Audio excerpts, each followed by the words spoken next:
Fala pessoal, sejam bem-vindos a mais um vídeo aqui do canal. Quem fala com vocês aqui é o Alexandre e hoje vamos falar sobre os Exynos dos Galaxy S24. Será que realmente são bons? Será que realmente a Samsung acertou esse ano?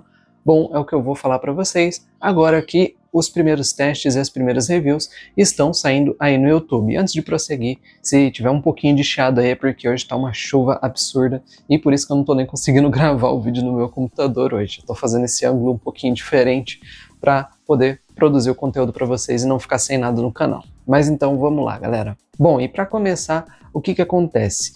A Samsung, desde que ela começou a fazer essa ideia de trazer chipsets em certos lugares do mundo, em outros lugares trazer o próprio processador deles, acabou gerando muitas repercussões e muitas críticas, na verdade, porque não dá para perdoar o que a Samsung fez lá na época dos S20 e S10, que lançaram Exynos totalmente inferiores à versão e a variante com Snapdragon ao ponto de ter muitos problemas crônicos, enquanto a galera que estava nos países que recebiam as versões com Snapdragon simplesmente tinha um aparelho excelente, em perfeito funcionamento, e inclusive a discrepância de performance e eficiência energética era muito grande. A Samsung começou a corrigir isso depois dos Galaxy S21.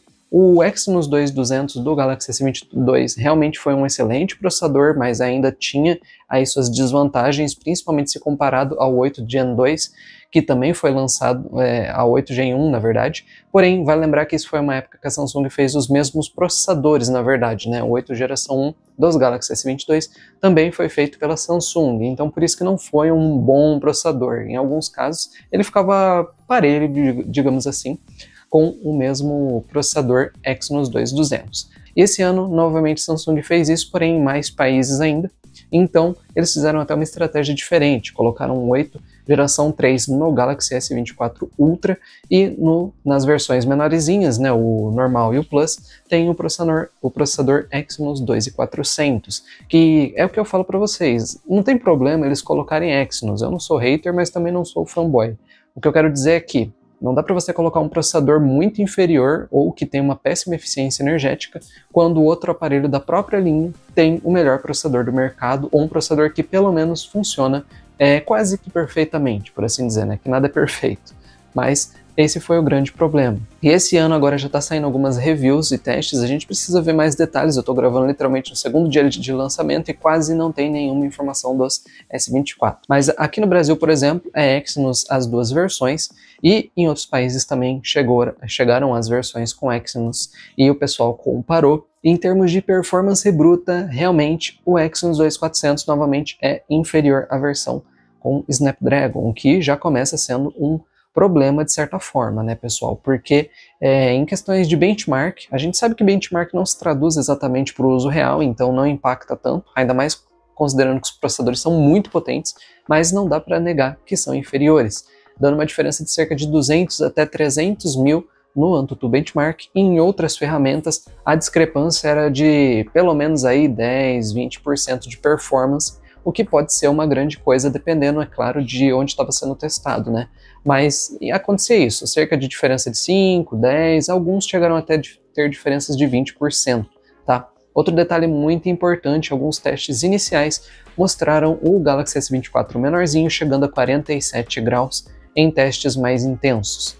A versão Plus sendo uma das mais eficientes, por causa não só do tamanho, mas também por causa de ter um espaço melhor de dissipação de ar, e ter uma melhoria na refrigeração, conseguia ficar numa média de 44 até 46, e o modelo Ultra, pelo menos todos os testes que eu vi até o momento, ficou sempre na média dos 44 graus, o que vai lembrar, pessoal, é uma média boa, independente de qual for, é uma média legal, mas vai lembrar que 47, 48 graus já começa a ficar naquele nível onde você sente bastante o calor do aparelho.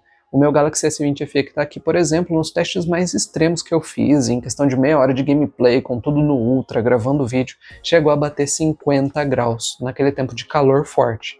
Então, assim, cara, dá para sentir realmente uma diferença grande, mas não é exatamente um problema a temperatura em si. Claro que quanto mais perto dos 50 graus, mais notável vai ser na sua mão, tá? Vale lembrar, galera, que isso é durante gameplays, testes intensos, a gente tem que ver na prática como que vai ser com uso de câmeras e outras aplicações. Isso nos próximos dias a gente vai ter mais informações. Outro detalhe bem interessante é a respeito da eficiência energética, que sim, melhorou muito. Alguns testes iniciais mostravam uma perca bem pequena de porcentagem de bateria entre o modelo Plus e o modelo Ultra. Vai lembrar que o Plus é um bom comparativo porque ele tem tela Quad HD, também com 120 Hz. O que significa que, em termos de comparação, dá para ficar mais ou menos lado a lado ali os aparelhos. Mas lembrando que o S24 Plus tem 4.900 mAh de bateria, enquanto o Ultra tem 5.000, então ele tende a perder bateria um pouquinho mais. E curiosamente, sem sombra de dúvidas, foi o que aconteceu. Mas foi por uma diferença aí de cerca de 2 a 3% sempre em relação ao modelo Ultra. Então, por exemplo, enquanto depois de um teste de algumas horas de teste intenso, né, a bateria caía 10% no Ultra, vamos supor um exemplo, depois caía no modelo Plus cerca de 12 a 13%, e no modelinho base aí até 20%, tá? Não deu exatamente um tempo exato, alguns testes no YouTube só mostraram durante um certo momento. Há algumas pessoas dizendo que os S24 Plus e o S24 base fazem mais de 9 horas de tela, comparado com o S23 que fazia cerca de 8, mas é aquela questão, tudo é muito relativo, alguns testes são muito mais intensos do que outros, e vai lembrar que não vai se traduzir aí no uso real de todo mundo. Tem pessoas que compram celulares topo de linha, mas não vão estar estressando ele ao máximo com tanta frequência. E é por isso que a gente tem autonomias aí de até 2 dias, dependendo do usuário. Eu mesmo sou um usuário exigente, mas o meu Galaxy S20 FE eu consigo fazer chegar até o final do dia. Tem gente que faz durar 2 e tem gente que faz durar metade de um dia. Então o uso também é muito relativo. Até então ele demonstrou uma boa estabilidade de performance, teve thermal throttling bem como o modelo com Snapdragon, então ainda assim não teve o processador perfeito. Vai lembrar que são celulares que não são voltados para games em si, mas rodam. Então é normal com que durante uma longa sessão de jogo aí de 20, 30 minutos até 1 hora, você comece a notar thermal throttling, tá bom? Então a questão de performance não ficou muito atrás, tanto é que em alguns jogos, vai lembrar isso, o S24 Plus ficou no mesmo nível de performance e estabilidade do que o modelo Ultra, tá? Então, enquanto um estava rodando a 60 FPS, o outro também estava a 60 FPS, ou 90 e 90, ou até mesmo alguns games rodando a 120 FPS, tá? No caso, depende das desenvolvedoras liberar essa opção com mais frames, tá bom?